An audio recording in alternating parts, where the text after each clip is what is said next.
Congressmember Ilhan Omar, I know your time is very short, and I wanted to ask, with the media painting you as a one-issue Congress member, what you think is being missed? For example, yesterday, the first ever hearing on Medicare for All, the emotional testimony of the Adi Barkan, who is dying of ALS, and others. If you can talk about Medicare for All, why you've come out in support of it, and also whether you feel that President Trump should be impeached.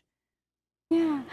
So Medicare for All and the testimony of Adi, the very impassioned testimony of someone we all love and are really excited that he gets the opportunity. He got the opportunity to speak at the first hearing of a policy that he's been so passionate about, is one that I am really privileged enough to be the vice chair of the Medicare for All caucus. It's important that we recognize healthcare as a human right, and that we make sure that everyone, regardless of their economic status here in this country or their employment status, should have access to healthcare. It's one that I'm very passionate about. I talked about how my aunt at a young age in Somalia died because she didn't have access to insulin to take care of her diabetes. And in Minnesota, we had a very young man around the same age as my aunt, in his early 20s,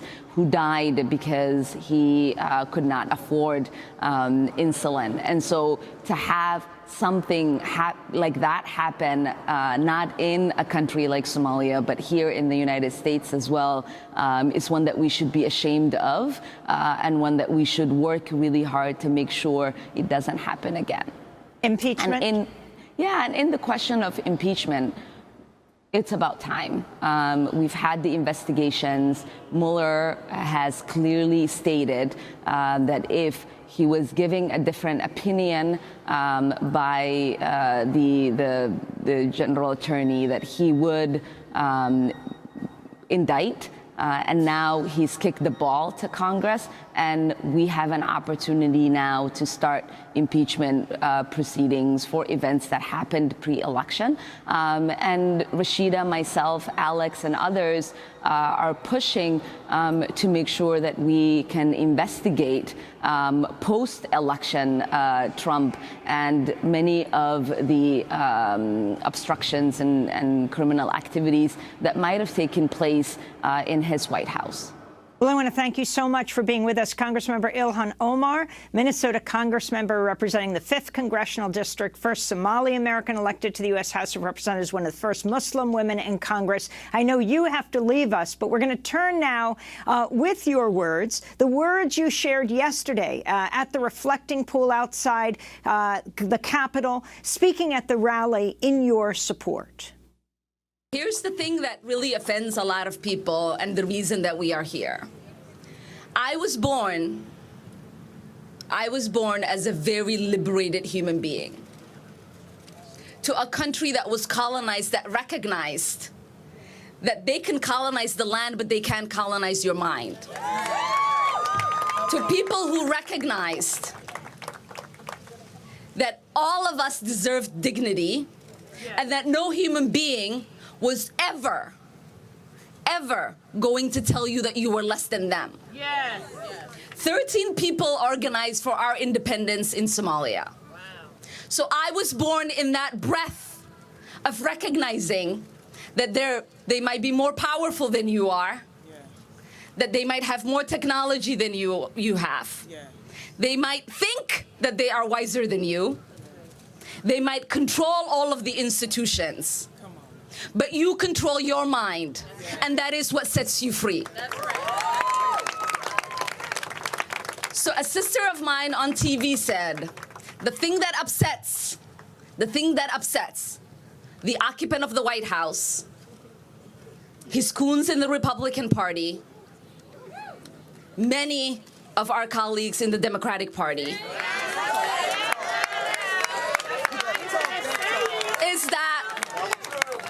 is that they can't stand, they cannot stand that a refugee, a black woman, an immigrant a Muslim shows up in Congress thinking she's equal to them.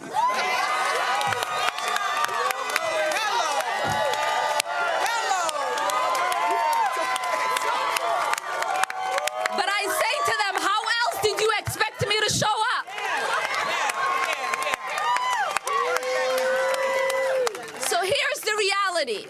I tell people every single day, I have a certificate that everyone else has hanged in their offices in Congress. The same exact certificate of election. But I got more people who voted for me and sent me here than 428 of them. So when they say, who does she think she is? When they say, who does she think she is? I am the one that the people sent to be a voice for them.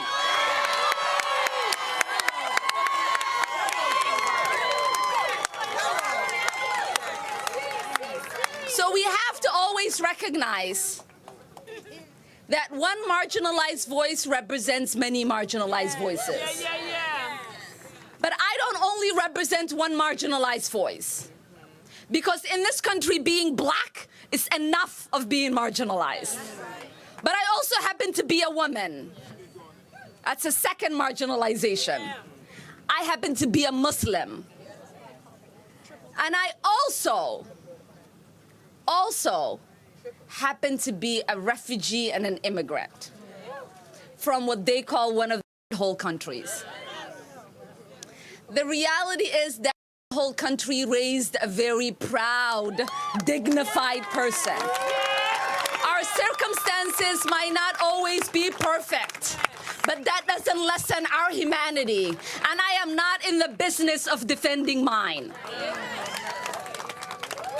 So when this occupant of the White House chooses to attack me, we know that attack isn't for Ilhan.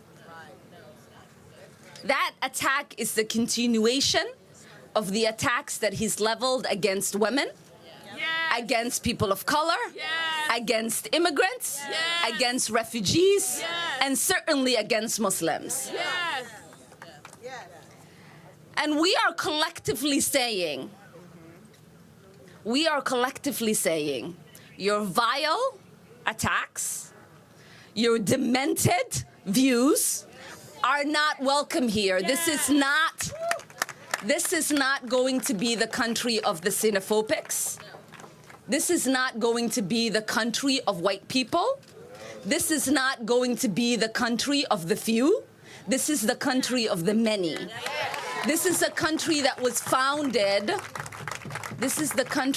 founded on the history of Native American genocide, on the backs of black slaves, but also by immigrants. And so as much as we need to remedy the history that we continue to neglect, we also must recognize that every liberty that we enjoy here, every single progress we get to celebrate, came about because immigrants participated in it.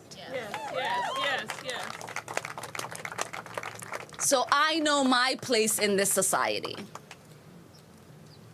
All of you know your place in this society. And it's one that is equal to every single person that walks in it. Minnesota Congressmember Ilhan Omar speaking in front of the Capitol at a protest in her defense organized by black women leaders.